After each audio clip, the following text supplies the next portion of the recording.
que hacía el Señor donde iba hacia esto. Capítulo 9, versículo 36 es como un resumen.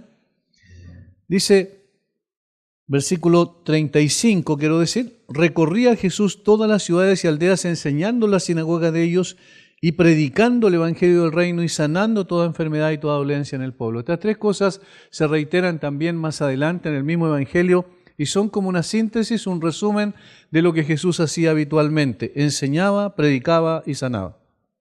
Ahora, sin embargo, está llegando el tiempo en el que debe ir a Jerusalén en un camino sin retorno, como bien sabemos, para ser entregado en manos de los líderes religiosos y posteriormente morir en manos de los romanos. Nosotros tenemos la perspectiva completa, por eso podemos hacer ese análisis histórico de los acontecimientos cronológicos. Sin embargo, los discípulos no entendían todavía esto. Recuerden que cuando el Señor les dijo que era necesario que Él fuese a Jerusalén para ser entregado, muerto y resucitado, ellos no entendieron para nada lo que Jesús les decía. Ahora, en esta etapa del ministerio del Señor Jesucristo, va a desarrollar sus últimos meses en Judea, pero aquí tenemos que hacer una aclaración, en la parte del otro lado del Jordán, en la Transjordania. Eso es lo que dice el versículo 19.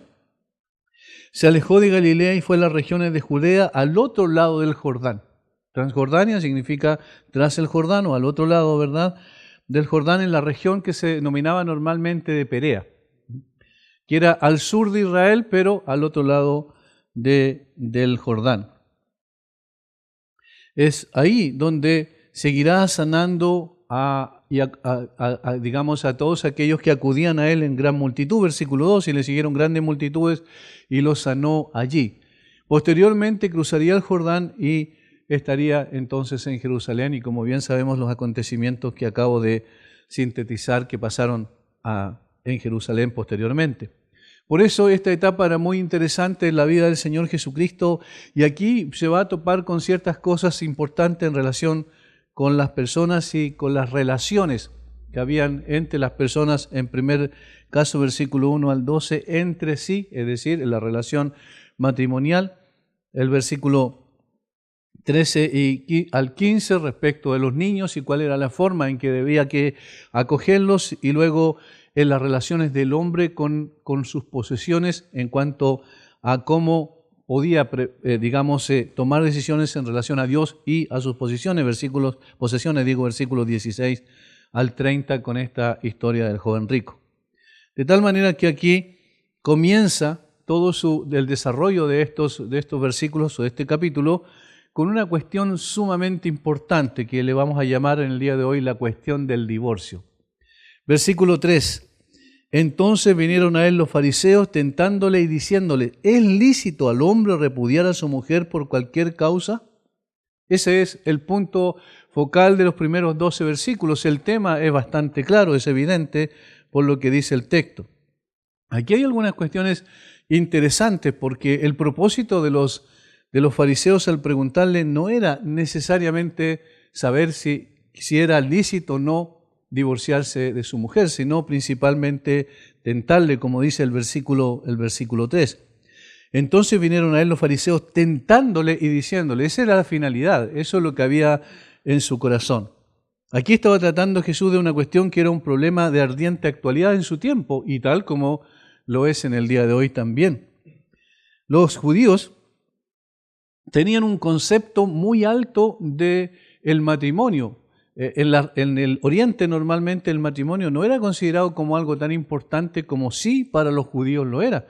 Ellos entendían que Dios los había creado precisamente para unirse en matrimonio y para procrear, para poder tener una familia. Eso es el concepto que ellos tenían del matrimonio, y por eso entonces cuando se trataba del divorcio era una cuestión muy, muy importante. Ninguna nación había tenido nunca un concepto más alto del matrimonio que los judíos. El matrimonio era un deber sagrado. El quedarse soltero a un hombre pasado los 20 años, salvo si era para concentrarse en el estudio de la ley, era quebrantar el mandamiento positivo de llevar fruto y multiplicarse. O sea, cuando una persona, un hombre pasaba los 20 años y se quedaba soltero, si no era para dedicarse exclusivamente al estudio de la ley, de la palabra de Dios, entonces era considerado como algo absurdo, como algo que no tenía mucho sentido, porque el propósito era llevar fruto y multiplicarse. Alguien dijo, el que no tenía hijos mataba a su propia posteridad.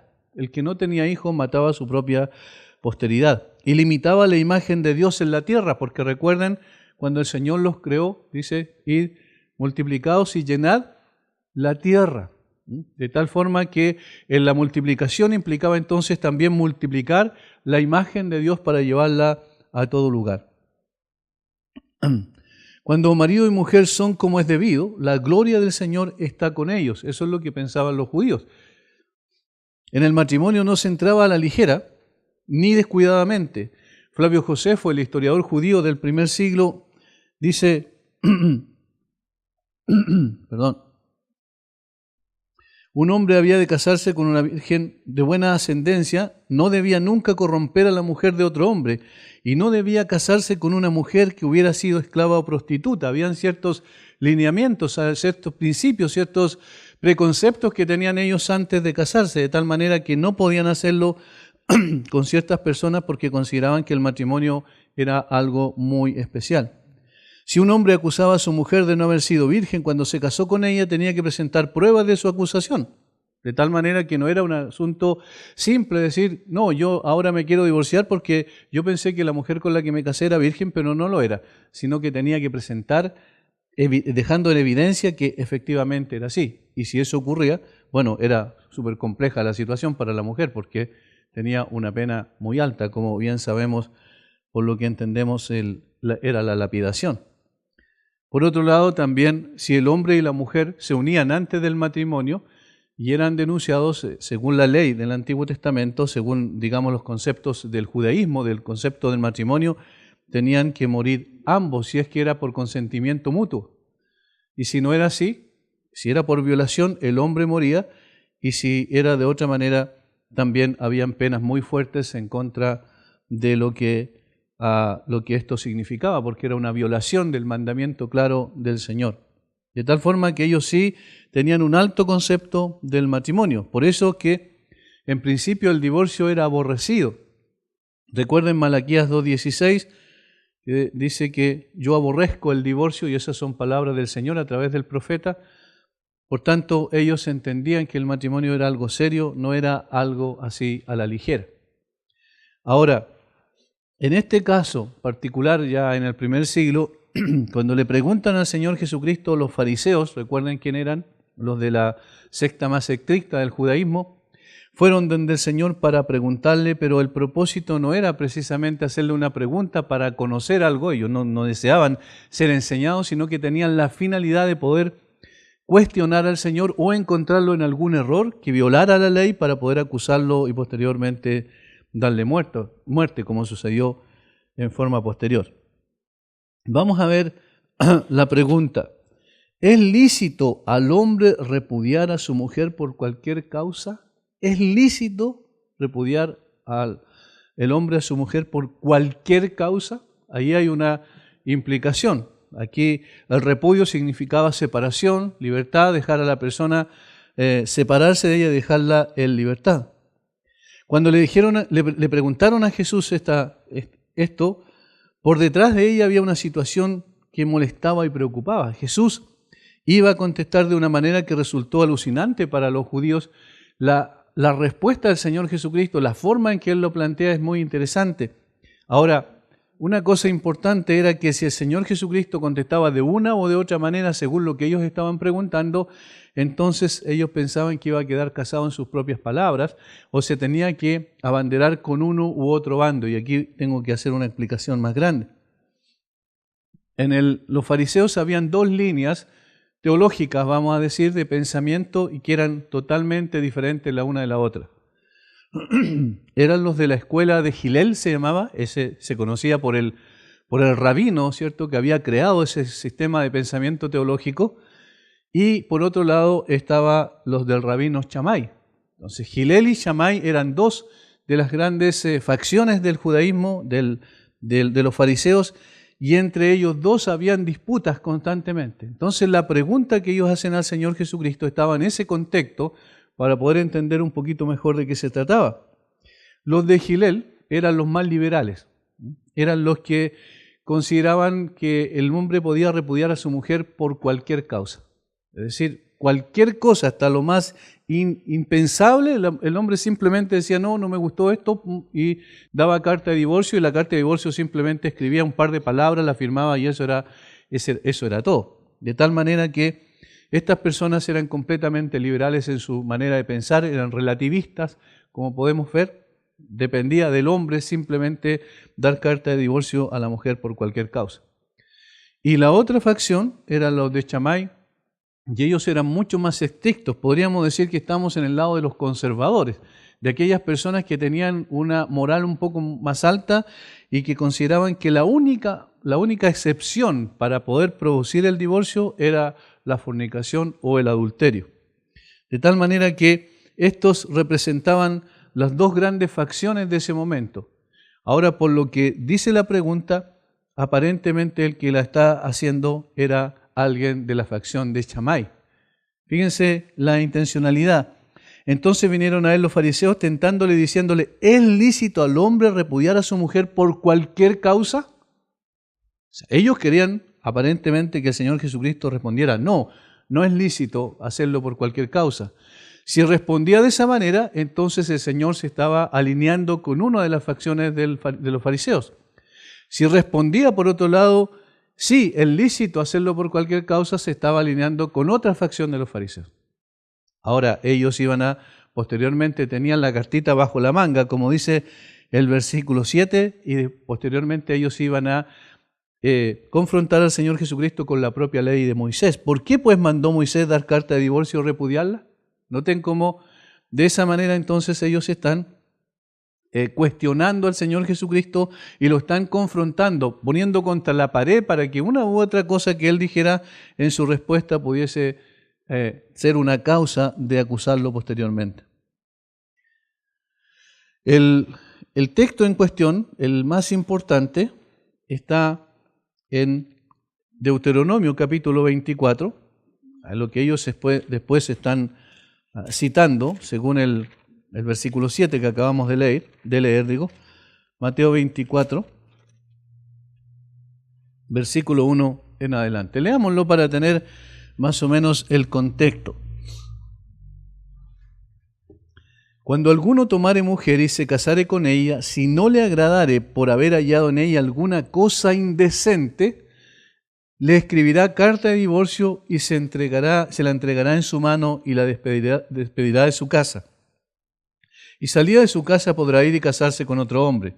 Pero si la aborreciera este último y le escribiera carta de divorcio, se la entregará en su mano y la despedirá de su casa, o si hubiera muerto el postrer hombre que la tomó por mujer, no podrá su primer marido que la despidió volverla a tomar para que sea su mujer, después que fue envilecida, porque es abominación delante de Jehová, y no has de pervertir la tierra que Jehová tu Dios te da por heredad.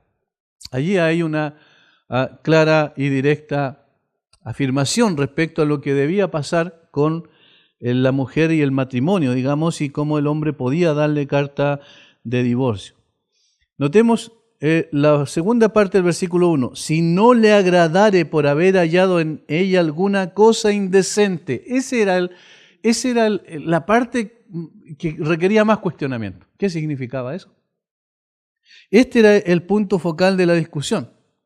Esta formulación establecía que un hombre podía divorciarse de su mujer si ella no hallaba gracia o no le agradara, ¿cierto? Porque él había encontrado algo indecente en ella. Esa era la parte principal. La cuestión era, ¿cómo se había de interpretar la frase algo indecente?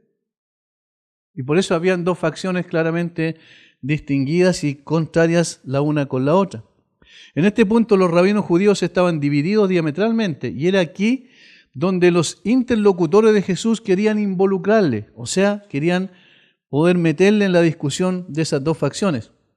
Como dije, los de la escuela de Shammai estaban seguros de que una cuestión de indecencia quería decir fornicación, o sea, los de Shammai, los más conservadores, ellos interpretaban que esto de un asunto indecente se refería específicamente a la fornicación o el adulterio. Por otro lado, los otros hacían énfasis en la primera parte, si no le agradare. Esa es la parte que hacían énfasis los otros. Entonces decían, bueno, si no le agradare, se refiere a cualquier cosa que él encontrara en la mujer y que no le fuera de agrado. Y eso podía incluir una cantidad tremenda de cosas. O sea, abría el abanico para que el divorcio pudiese ser por cualquier causa. Entonces, un rabí inclusive llegó a decir, el rabí Akiva llegó hasta el punto de decir que la frase si ella no encuentre gracia en los ojos de él o si no le agradare, quería decir que un hombre podía divorciarse de su mujer si encontraba otra que le gustara más o que considerara más bonita. O sea, en el fondo el hombre estaba a disposición del hombre y la mujer en ese caso y podía decir, no, ya no me gusta y tomar a otra, como en el día de hoy se dice, ¿cierto? Se acabó el amor, así que se busca otra persona. Ese era como el concepto más liberal, esa era la forma de expresión más liberal que había. La tragedia era que como era de temer, fue la enseñanza de la escuela de Gilel la que prevaleció. Porque, ¿cuáles son las cosas que más se enfatizan, incluso en el día de hoy en el cristianismo? Aquellas cosas que nos satisfacen. Aquellas cosas que satisfacen la carne, aquellas cosas que son más apropiadas, entre comillas, para la persona, que le permiten mayor libertad.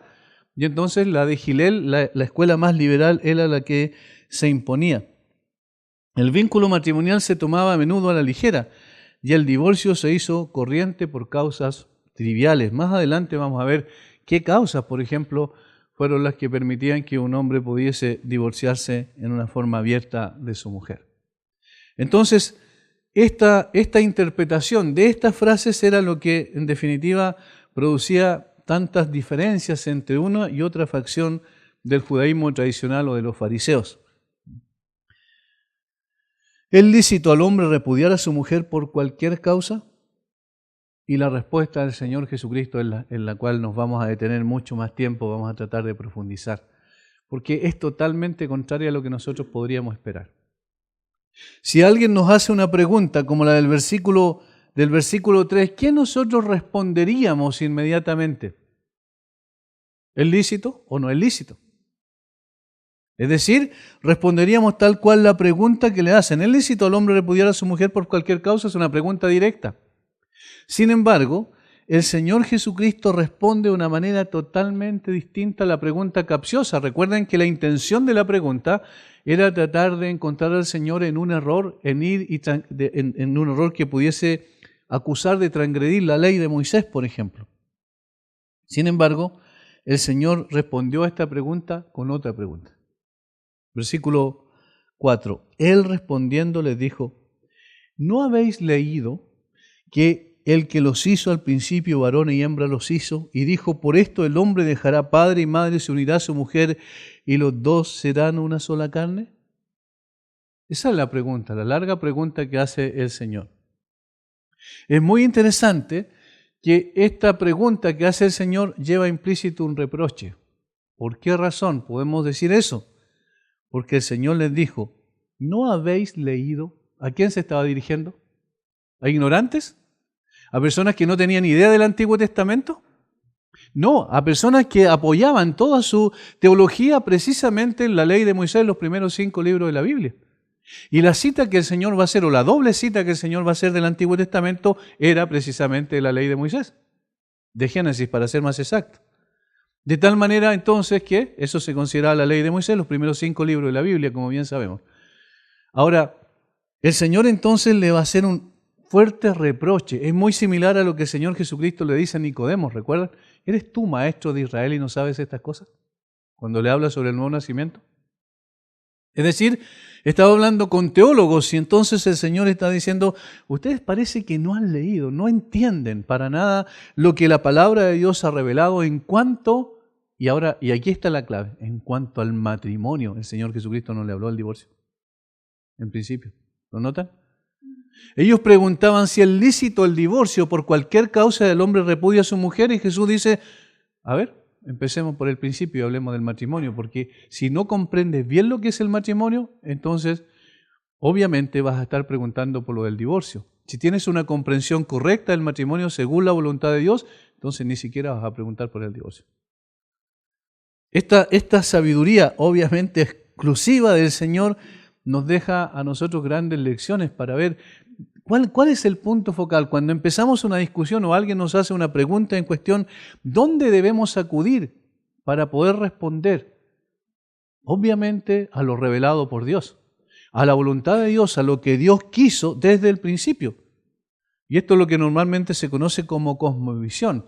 El creyente tiene que tener una cosmovisión que empiece por el concepto de la creación. ¿Qué pasó en el principio? ¿Por qué Dios hizo al hombre y la mujer?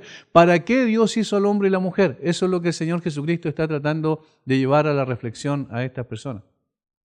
No por lo que sucedió posteriormente, no por la causa de divorcio, no, empecemos primeramente por lo que significa el matrimonio. Y por eso yo creo que esta respuesta del Señor Jesucristo, por lo que dicen los versículos 4 al 6, es una respuesta en relación a la enseñanza primordial del matrimonio.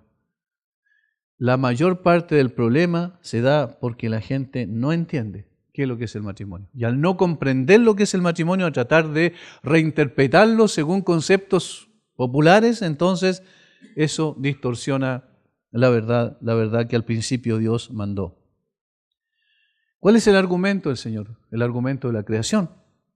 Esto es esencial para mostrar el propósito de Dios desde el mismo inicio con la relación entre un hombre y una mujer. Esto es lo que toda persona que duda respecto al matrimonio o al divorcio debe hacer, buscar la voluntad de Dios revelada en su palabra. ¿Cuál es el principio? Yo quiero que vayamos a los versículos que el Señor citó en forma específica para ver de qué se trata, cuál era la intencionalidad del Señor Jesucristo al citar Génesis capítulo 1 y capítulo 2. ¿No habéis leído que el que los hizo al principio, varón y hembra, los hizo? ¿A dónde está eso? ¿Cuál es el versículo que está citando? Capítulo 1, versículo 27 de Génesis. Y creó Dios al hombre a su imagen, a imagen de Dios los creó, varón y hembra los creó. Esa es la cita primera que el Señor hace. Ahora, no sé si están notando ustedes, pero esta todavía no es una cita relacionada con el matrimonio, directamente, sino que es antes del matrimonio. Cuando el Señor creó al hombre y a la mujer, Él tenía un propósito para crear al hombre y a la mujer. Y aquí es donde necesitamos reflexionar y profundizar un poquito más. ¿Para qué el Señor hizo al hombre y a la mujer? ¿Por qué no hizo un hombre? ¿O por qué no hizo solo una mujer? ¿Por qué hizo un hombre y una mujer? ¿Cuál es la finalidad? ¿Qué es lo que quería lograr? Versículo 28 da la respuesta del capítulo 1 de Génesis.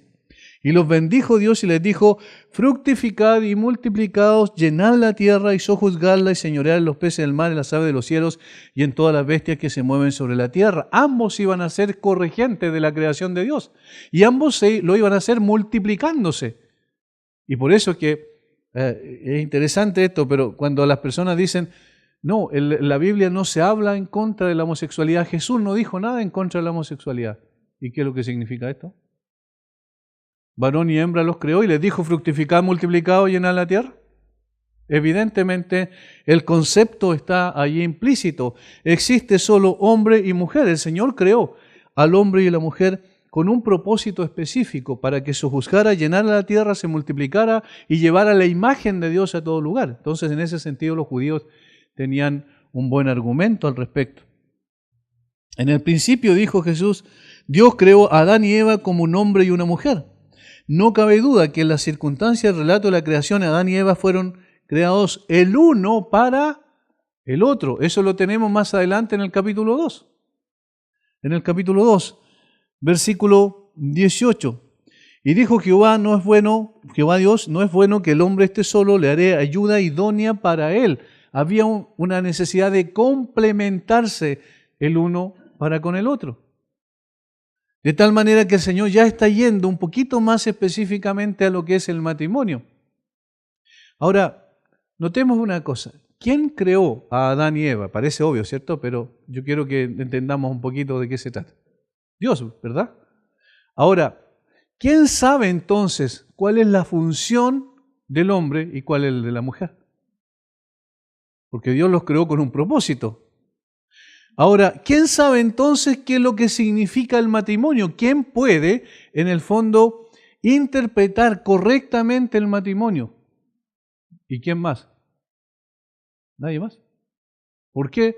Porque Dios es el que los creó con una finalidad, creó un hombre y una mujer para que no estuviera solo el hombre, para que se complementaran mutuamente, de tal forma que para hablar de matrimonio, antes de hablar de divorcio, hay que preguntarle a Dios. Y eso es lo que Jesús está enfatizando. Preguntémosle a Dios. ¿Ustedes no saben? ¿Ustedes son teólogos? ¿Ustedes han leído el Antiguo Testamento? ¿Ustedes conocen las Escrituras? Y ustedes no saben. ¿Ven que hay un reproche fuerte en contra de los fariseos? Pero al mismo tiempo le está llevando a que ellos puedan pensar un poquito más en lo que significa el matrimonio. ¿Cuál es la segunda cita que el Señor hace ahí en Mateo 19?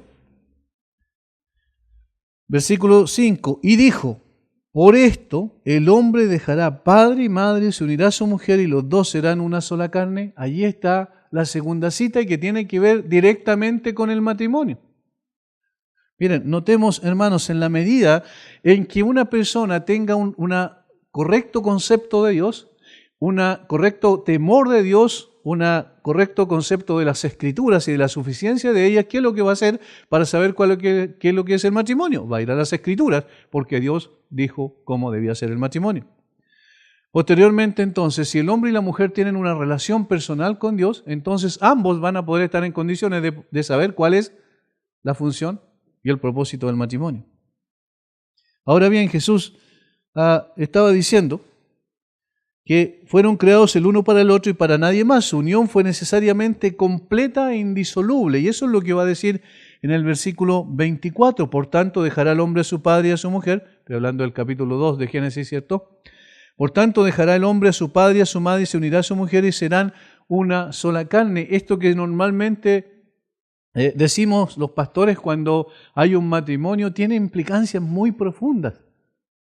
Y el Señor quería llevarles primeramente a eso, aclarar el concepto del matrimonio para que pudiesen saber entonces la respuesta de la pregunta o el cuestionamiento que ellos estaban haciendo. Era no solamente equivocado, era totalmente imposible. ¿Por qué? Porque creó un hombre y creó una mujer. De tal manera que el divorcio era imposible. Nadie se podía divorciar para poder tener otra persona, ¿cierto? De tal forma que en el principio no había ninguna otra persona. De esta manera Jesús estaba estableciendo el principio de que el divorcio no es nunca solución correcta para nada. Esa es una de las primeras implicancias de esto. El divorcio no es nunca la solución correcta para nada, independiente de las circunstancias. Ese es el principio. Estamos hablando de lo que Dios dijo, de el propósito de Dios, de la voluntad preceptiva de Dios, es decir, esa voluntad donde Dios dice, de esta manera tienen que ser las cosas. La otra voluntad de decreto de Dios, esa es la voluntad del plan de Dios, que nadie puede mover nada, ¿cierto? Pero la voluntad prescriptiva, es decir, donde Dios dice cómo deben ser las cosas, esa puede ser violada y por eso es que el hombre la ha violado. Por ejemplo, la ley de los 10 mandamientos que conocemos se conoce como voluntad prescriptiva de Dios. Porque Dios dice, de esta manera deben ser las cosas según su propio carácter. Sin embargo, ¿qué es lo que hace el hombre? No matarás y el hombre mata. Es decir, puede transgredirse esa norma. Pero aquí está el punto. Y eso fue lo que pasó. Precisamente porque se transgredió la norma posteriormente del matrimonio, es porque Dios le dijo a Moisés que permitiese que el hombre diera carta de divorcio a su mujer. ¿Entienden la diferencia? Es decir, la voluntad prescriptiva de Dios es que el hombre se una con su mujer para siempre y el divorcio no sea bajo ninguna circunstancia, ni siquiera una posibilidad. Pero esto se dio antes de que Adán y Eva pecaran. Una vez que ellos pecaron, entonces transgredieron no solo la norma de Dios en ese momento, sino también posteriormente transgredieron la norma de Dios respecto al matrimonio. Pero Jesús dice, si alguien realmente entiende qué es lo que significa el matrimonio de la perspectiva de Dios, entonces esa persona no va a dar lugar en su mente y en su corazón para la posibilidad de divorcio. Esa es la primera implicancia. Ahora, veamos un poquito más el versículo 24 de Génesis 2. Por tanto, dejará el hombre a su padre y a su madre y se unirá a su mujer. Aquí hay dos frases que son interesante. Hay 3 frases en realidad en el versículo. La primera tiene que ver con desligarse de su familia anterior, ¿cierto? No en el sentido necesariamente emocional, sino en el sentido de formar una nueva familia, ¿verdad? Pero aquí las últimas 2 frases son muy interesantes. Y se unirá a su mujer. ¿De qué carácter es esta unión? Esa es la pregunta que nos viene inmediatamente. Y se unirá a su mujer. ¿A qué se estaba refiriendo específicamente? Bueno, aquí está hablando no solo de la unión física, que es la consumación del matrimonio, sino está hablando de la unión espiritual y emocional entre 2 personas. Y esta unión, vamos a verlo más adelante, es imposible que alguien la rompa. Por eso Jesús va a decir, cuando va a hablar en este mismo texto, ¿cierto? En el contexto sobre el matrimonio, bien digo, dice, así que no son ya más 2, sino una sola carne, por tanto lo que Dios juntó no lo separe el hombre. ¿Por qué no lo separe el hombre? Porque es una unión que se da en un contexto donde Dios mismo es testigo presencial de lo que está ocurriendo. Veremos que el ideal judío sienta las bases del ideal cristiano. ¿Cómo pensaban los judíos respecto al matrimonio? La palabra que ellos utilizaban para matrimonio era kiddushin. Y kiddushin quería decir santificación y consagración. Miren qué interesante. Ellos utilizaban la palabra kiddushin para hablar sobre matrimonio y esta tenía un significado primario de consagración y dedicación o santificación. Es decir, estaba enfatizando algo que se dedicaba a Dios como su exclusiva y particular posesión. O sea, ellos consideraban que el matrimonio era sagrado porque era una consagración y dedicación a Dios de ambas personas que se unían en matrimonio. Ese era el sentido que tenían desde el punto de vista ceremonial. Cualquier cosa totalmente consagrada a Dios era kiddushin. Esto quería decir que en el matrimonio el marido estaba consagrado a la mujer y la mujer al marido. Interesante el concepto. El hombre estaba consagrado a la mujer estaba consagrada al marido. Cada uno llegaba a ser posesión exclusiva del otro, de la misma manera que una ofrenda se convertía en la posesión exclusiva de Dios. Será el sentido. Esto era lo que Jesús quería decir cuando dijo que por causa del matrimonio un hombre dejaría a su padre y a su madre y se uniría a su mujer. Y eso es lo que él quiso decir cuando dijo que el marido y la mujer llegaban a ser totalmente una sola cosa que se podía llamar, ¿cierto?, una unión vital. Y dice, y serán una sola carne. De tal manera entonces que lo que estamos viendo aquí es que el versículo 24 para los judíos tenía una implicancia profunda en relación a que el matrimonio era una consagración y dedicación, el uno para con el otro y ambos para con Dios. Ese era lo que ellos entendían como el matrimonio. Esta unidad total quería decir que el matrimonio no se da para un solo acto de la vida, por un importante que este acto sea, sino para todos los días. Es decir, que aunque el sexo es una parte sumamente importante del matrimonio, no lo es todo, sino que involucraba también una entrega total en todos los aspectos de la personalidad. Eran 2 personas distintas que se unían, pero 2 personas que tenían el concepto claro respecto a que era una consagración el uno para con el otro y que ambos consagraban su vida al Señor. Y que ya el matrimonio entonces era posesión de Dios, porque Él lo había establecido. Esto en el día de hoy es totalmente distinto, como bien sabemos, con el relativismo moral que hay, obviamente también con el corazón pecaminoso del hombre que quiere hacer su voluntad, nadie prácticamente considera eso. Ahora, el hecho de que las personas no consideren lo sagrado del matrimonio en este sentido, no significa que deje de serlo. El hecho de que las personas no consideren a Dios, por ejemplo, en el momento del matrimonio, no significa que Dios no esté presente en el matrimonio. El hecho de que la gente ignore a Dios, o simplemente, incluso ahora último, se hacen ceremonias con la tierra, ¿cierto?, para tratar de decir, nosotros creemos en otra cosa y no nos interesa a Dios, ese hecho no invalida lo que Dios ha establecido en su palabra. No invalida la consagración y la santificación de ese matrimonio, aunque ellos vivan de una manera disoluta, Dios está presente allí. Por eso es que es importante entender lo que el Señor Jesucristo quiso transmitir. El matrimonio está diseñado por Dios no para que dos personas hagan una cosa juntas, sino para que hagan todas las cosas juntas, no solo para un propósito, sino para todos los propósitos de su vida. Matrimonio es la unión total de dos personalidades. Dos personas pueden existir juntas de muchas maneras. Una de ellas puede ser la parte dominante hasta tal punto que nada importa sino su deseo y conveniencia. Eso es lo que pasa normalmente. O puede ser que la otra persona quiera imponerse, pero el matrimonio, según Dios, es distinto, porque cuando uno entiende qué es lo que es, quién es Dios, cuál es mi condición y mi necesidad delante de Él, cuando uno llega por gracia a los pies de Cristo, en arrepentimiento y fe, ve el matrimonio de una manera distinta, percibe el matrimonio de una manera distinta, entiende que el dueño del matrimonio es Dios y no cada uno de los que se unen en el matrimonio. Y al ser Dios el dueño del matrimonio, entonces Él es el único que puede decir cuál es la forma en que ese matrimonio se pueda romper, que ese matrimonio pueda terminar. Y en la palabra de Dios en el Nuevo Testamento, el apóstol Pablo habló de eso y dijo que era la muerte, ¿recuerdan? La muerte de uno de los cónyuges. Eso lo dice Dios, no el hombre. Ahora en el versículo 24 hay otra palabrita que yo quisiera profundizar, otra frase, dice, y serán una sola carne. Para los judíos habían al menos dos palabras para uno, y era uno de unicidad, es decir, uno de único, por ejemplo, un lápiz, ¿cierto? ¿Verdad? Pero había otra palabra que tenía que ver con uno compuesto. Ese era el sentido.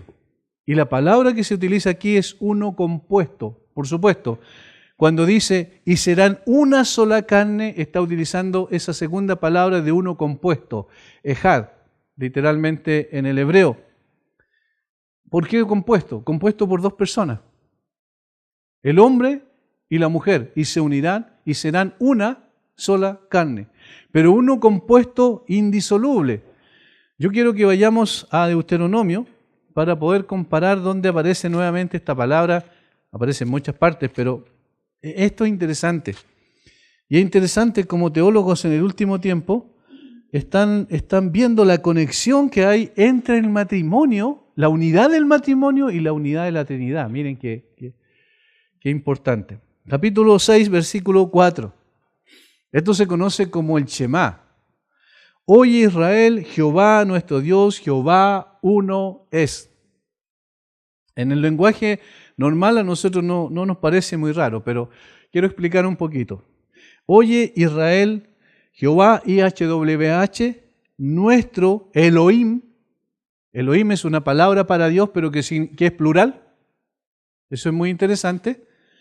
Luego dice, Jehová o IHWH, uno compuesto es. ¿Entienden? ¿Qué es lo que está diciendo? Que Dios es único, sin embargo, está compuesto por más de una persona. Ese es el sentido. Así como el marido y la mujer son dos personas, pero que se unen y forman una unidad, así este Dios, el Dios nuestro, el Dios verdadero, como bien sabemos, es un Dios trino, porque existe eternamente en tres personas. Uno compuesto es, y eso ya está implícito en la palabra Elohim, que significa, es plural de Dios. Literalmente, si lo pudiésemos traducir, serían dioses, pero no en el sentido en como lo pensamos, uno distinto al otro, sino que tres personas y un solo Dios. ¿Por qué es tan importante esto? Porque obviamente la Trinidad es indisoluble. No puede dividirse. Si se dividiera, ya no sería Dios. Dejaría de ser Dios. Eso es imposible. El Padre, el Hijo y el Espíritu Santo existen en una armonía perfecta, en una unidad de propósito, son iguales en gloria, en honor, en atributos, en carácter, en todo, son exactamente igual. Y eso uno lo ve con el Señor Jesucristo, en Filipenses 2, del 5 al 11, ¿cierto? No estimó el ser igual a Dios como cosa que aferrarse, sino que estando en la condición o en la forma de Dios, igual a Dios, morfo es la palabra, o morfe en griego, que significa forma esencial. Dice también eso mismo de la palabra de Dios del Espíritu Santo en Hechos capítulo 5, cuando dice que Ananías y Zafira no mintieron a los hombres sino a Dios. Y luego dice, ¿por qué mentiste al Espíritu Santo? Y ahí está diciendo que también el Espíritu Santo es Dios. ¿Por qué esta aclaración?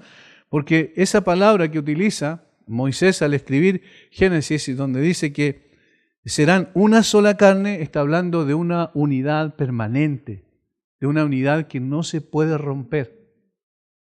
Ese es el sentido primario de esta relación que Dios ha establecido en el principio. Por eso Jesús le dice, en el principio no fue así. Podríamos decir todo esto, que el matrimonio debe ser el compartir todas las circunstancias de la vida en esta unidad de dos personas totalmente distintas, pero que al unirse comienzan a entender cuál es la razón y el propósito por el cual se unen, que no es solo una cuestión física, de atracción física, sino que es un asunto mucho más profundo que eso. Primero, porque es delante de Dios y porque es una consagración de ambos el uno al otro y del matrimonio como tal al Dios único y verdadero. Por tanto, hermanos, es muy importante que nosotros entendamos los conceptos para saber por qué el divorcio es una ofensa contra Dios. ¿Por qué el divorcio es un atentado en contra de la voluntad de Dios? ¿Por qué el divorcio va en contra del carácter de Dios? Precisamente por eso, porque Dios estableció el matrimonio para que perdurara, para que persistiera. Y en esa perseverancia en el tiempo entre estas dos personas que son distintas y que se van a encontrar con una serie de dificultades en el camino, como bien sabemos, sin embargo, en esta unidad también se está reflejando ¿a quién? A Dios. Cuando entendemos así las cosas podemos darnos cuenta por qué el apóstol Pablo dice en 1 Corintios capítulo 11 que también la relación entre el hombre y la mujer es similar a la relación del padre con el hijo. Vamos a 1 Corintios capítulo 13. Capítulo 11, digo versículo 3. Pero quiero que sepáis que Cristo es la cabeza de todo varón y el varón es la cabeza de la mujer y Dios la cabeza de Cristo. Hay dos tipos de relaciones, como vimos cuando estudiamos este versículo. Quiero que sepáis que Cristo es la cabeza de todo varón, 1 Corintios 11, 3.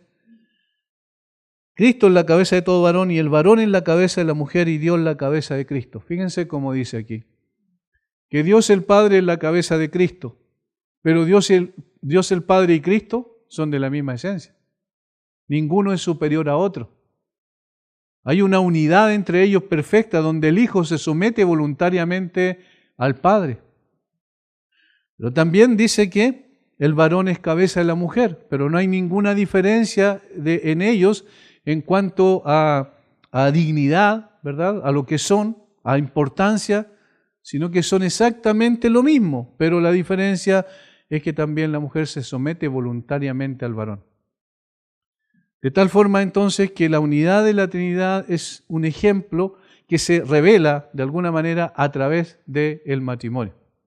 Y el Señor Jesucristo después va a comparar el matrimonio, recuerdan, con la relación de Él y su iglesia, en Efesios capítulo 5, versículos 23 en adelante.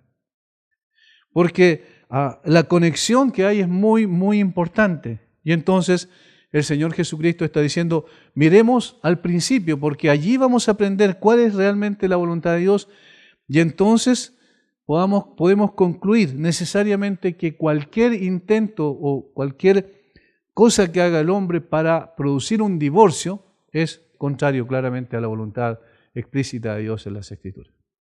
Ese es el primer fundamento que el Señor da. Versículo 6, volvamos a Mateo nuevamente, nuestro texto, capítulo 19, versículo 6. Así que no son ya más dos, sino una sola carne. Por tanto, lo que Dios juntó, no lo separe el hombre. No lo separe el hombre. Fíjense, lo que Dios juntó, no lo separe el hombre. ¿Notan? ¿Quién es el que instituyó el matrimonio? Dios. Y entonces el único que lo puede disolver es Dios. Y el hombre no. Allí es donde viene entonces el cuestionamiento, pero pastor, si nosotros vemos que el divorcio, por ejemplo en Chile, el divorcio en este momento está casi sobre los matrimonios. O sea, el porcentaje de divorcio en Chile es mayor a lo de los matrimonios. Bueno, pero ¿cómo ahí dice que no lo separe el hombre? Bueno, delante de Dios no se ha producido separación. Y cuando una persona se une con otra persona que no es su esposa o su esposo, entonces allí esta persona quiebra eso, pero delante de Dios obviamente las cosas siguen teniendo otro rumbo. ¿Por qué la Biblia dice que Dios aborrece el divorcio? Por esa razón, porque es la expresión también de su imagen en el hombre para toda la humanidad. De tal forma que nosotros necesitamos entender eso como principio esencial. El Señor Jesucristo, cuando responde con esta pregunta retórica, está diciendo a los fariseos: ustedes tienen que investigar la razón por la cual el matrimonio es lo que es. ¿Cuál es el propósito y la finalidad del matrimonio? ¿Para qué están juntos? ¿Cuál es la razón por la cual Dios hizo un hombre y una mujer? Para que se complementen el uno al otro. El matrimonio es mucho más probable, dice alguien, que sea un éxito después de un conocimiento bastante largo, y eso es verdad. ¿Por qué? Porque cada una de las personas tiene que ir muriendo a su propio orgullo y a sus propios deseos. Y ahí encontramos otro elemento de por qué se produce el divorcio: es por orgullo. El uno quiere imponer su voluntad sobre el otro. Y la otra persona no quiere que se imponga la voluntad del otro sobre él, y entonces el orgullo, el egocentrismo, el egoísmo propio y natural del corazón humano es lo que finalmente decanta en un divorcio. Cuando dos personas se conocen por mucho más tiempo, ven lo que significa realmente el matrimonio. Y cuando dos creyentes que tienen una comunión con Dios saben de que el matrimonio es para toda la vida, no lo hacen bajo una carga pesada, sino que entienden que, siendo la voluntad de Dios, ellos lo que quieren es precisamente que Dios sea honrado a través de su matrimonio. No es que sea una carga, una obligación que llevemos como un yugo pesado, ¿cierto? Algunas personas seguramente van a empezar a pensar, bueno, pero si hay maltrato, si hay una serie de cosas. Bueno, Jesús está diciendo, el principio es este. Volvamos al principio, miremos el principio y no tratemos de empezar a ser pragmáticos, es decir, a ver, esto no resultó, entonces hay que desarmarlo, vamos a tomar algo que sí resulte. No, Dios no actúa así. Dios tiene propósitos permanentes, sus preceptos no cambian, y aunque el hombre los transgreda, Dios sigue diciendo exactamente lo mismo. Si una persona, por ejemplo, escucha no matarás y esa persona mata, Dios sigue pensando y sigue diciendo lo mismo, no matarás. ¿Entienden a lo que me refiero? Si Dios dice lo que Dios juntó, no lo separe el hombre, y el hombre los separa y hace una ley de divorcio y establece una legislación que esté en contra de lo que dice Dios, Dios sigue diciendo lo mismo. ¿Entienden? Es decir, Dios no va a cambiar por el hecho que nosotros nos acomodemos a las circunstancias. Y eso a mí me pareció muy llamativo por el hecho de que Jesús no respondió directamente. Más adelante sí va a ser una alusión directa al principio, digamos a la práctica, pero aquí Él va a terminar con esta aseveración: por tanto, lo que Dios juntó, no lo separe el hombre, no lo separe el hombre. La base del matrimonio es mantenerse unidos, y la base de mantenerse unidos no es otra cosa que ser considerado el uno para con el otro. Para que el matrimonio sea un éxito, dijo alguien, los cónyuges deben pensar siempre más en términos del uno del otro que de cada uno en sí mismo. El egoísmo es el asesino de cualquier relación personal, y esto es especialmente cierto cuando dos personas están vinculadas en el matrimonio. Entonces, ¿cuál era el problema? ¿Por qué se dio ese problema? ¿Por qué? Podemos empezar a entender por qué entonces Moisés mandó al hombre a dar carta de divorcio a su mujer, si es que, o estableció, no mandó, porque Moisés nunca mandó, nunca ordenó que le diera carta de divorcio. ¿Entienden la diferencia entre ordenar y simplemente decir, bueno, si hay un problema, aquí hay una salida? Moisés hizo eso por el egoísmo, por el corazón de ellos. Más adelante lo dice. ¿Por qué pues mandó Moisés dar carta de divorcio y repudiarla? Y les dijo, por la dureza de vuestro corazón. Moisés os permitió repudiar a la mujer, no les mandó repudiar a la mujer. Os permitió. Esto es claro. ¿Cuál era el problema? La dureza del corazón de ellos. Veremos más adelante que eso se estaba pasando al interpretar tan abiertamente eso de que por cualquier causa pudiese darle carta de divorcio, que finalmente ya era una cosa generalizada lo que pasaba en ese tiempo. Una cosa importante que hay que considerar que en ese entonces, en la antigüedad, en el Oriente, la mujer era considerada un objeto, nada más. De tal manera que entonces la forma en que se trataban o que trataban los hombres a las mujeres en todas las culturas de ese tiempo era bastante denigrante. Y por eso es interesante, hermanos, que cuando con este movimiento feminista tan fuerte que hay en este momento en nuestro país y en el mundo, hay que considerar que si hay alguien que dignificó a la mujer, fue justamente el cristianismo. Es decir, hizo todo lo contrario a lo que acusan al cristianismo que hizo. El cristianismo dignificó a la mujer, le dio un lugar totalmente distinto al que tenía en las culturas antiguas, orientales. Le dio un lugar bien especial. Incluso el Señor Jesucristo hizo algo deliberadamente, con toda certeza, para poder dignificar también a la mujer. A las primeras que les apareció después de la resurrección fue a las mujeres. Y eso no era tomado como un testimonio viable en cualquier corte en ese tiempo. ¿Por qué lo hizo? Porque quiso dignificar a la mujer. Es decir, si hay una religión, vamos a llamarle así, que realmente colocó a la mujer en un lugar más alto, le dio una dignidad distinta, fue el cristianismo. Si ustedes ven lo que Moisés dijo en Deuteronomio 24, es interesante porque Moisés protegió incluso del punto de vista de los bienes a la mujer con lo que él prescribió: cuando alguno tomare mujer y se casare con ella, si no le agradare por haber hallado en ella alguna cosa indecente, le escribirá carta de divorcio, se la entregará en su mano y la despedirá de su casa. Y miren lo que pasaba. Y salida de su casa podrá ir y casarse con otro hombre. Eso no se producía en la cultura antigua. O sea, le dio la posibilidad de poder iniciar un nuevo matrimonio a la mujer que fue repudiada. Pero en la cultura oriental en general no se daba eso. La mujer no valía absolutamente nada. Pero ya en este caso Moisés estaba tratando de corregir un poco los excesos que se producían. Incluso en el versículo 3 de Deuteronomio 24 dice: pero si la aborreciera este último y le escribiera carta de divorcio y se la entregara en su mano y la despidiera de su casa, o si hubiere muerto el postrer hombre que la tomó por mujer, no podrá su primer marido que la despidió volverla a tomar para que sea su mujer. O sea, está protegiendo otra vez a la mujer después de que fue envilecida, porque es abominación delante de Jehová, y no has de pervertir la tierra que Jehová tu Dios te da por heredad. ¿Ven? Que incluso en esa concesión, vamos a decirlo de alguna manera, que a través de Moisés se hizo, fue para proteger también a la mujer. Por tanto, el Señor Jesucristo aquí está diciendo a la pregunta que hacen los fariseos, que en realidad el problema por el cual ellos están preguntando eso era porque no entendían lo que era el matrimonio. Y al no entender lo que era el matrimonio, entonces ellos estaban buscando, en el caso de los de Gilel, los de los más liberales, una excusa o cualquier excusa para poder dar carta de divorcio a la mujer.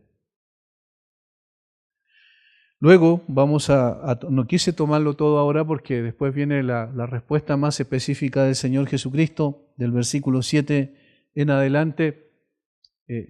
Vamos a ver la próxima semana, si el Señor lo permite, esto con más detenimiento, pero para concluir en algunos puntos esenciales. Primero, la razón por qué el hombre está preguntando cómo puede dar carta de divorcio a la mujer o si puede hacerlo en cualquier causa, es simplemente ignorancia del matrimonio. Es no comprender la razón y el propósito por el cual Dios lo instituyó. En segundo lugar, es no llegar a comprender también, digamos, que el matrimonio es una expresión del carácter de Dios como Dios único, ¿verdad? O Dios que es único, pero que existe en tres personas, una revelación del carácter de Dios. Al no entender eso, entonces el matrimonio se toma simplemente como el deseo de poder tener a una persona a su lado. Y ese no es el propósito. Y en tercer lugar, el que estableció el matrimonio fue Dios, y entonces solamente Él lo puede puede decir de qué forma ese matrimonio termina. Vamos a orar un momento para dar gracias al Señor. Padre, te damos gracias por tu palabra, gracias por poder hablarnos, Señor, a través de ella y mostrarnos quizás todavía nosotros igualmente en esta época con mucha ignorancia respecto a lo que significa esta institución que tú estableciste con un propósito mucho más sublime que el que nosotros nos imaginamos. No es meramente para dar satisfacción a los deseos de las personas, sino tiene como finalidad expresar a través del matrimonio lo que tú eres, Señor, tu carácter. La imagen tuya plasmada en nosotros también debe manifestarse en esa unidad en el matrimonio. A pesar de nuestras falencias, nuestras debilidades naturales, Señor, que tenemos por causa del residuo del pecado, a pesar de haber nacido de nuevo, todavía tenemos aquello en nuestro corazón, necesitamos ir luchando contra ello para poder, Señor, ser una mejor expresión de tu carácter.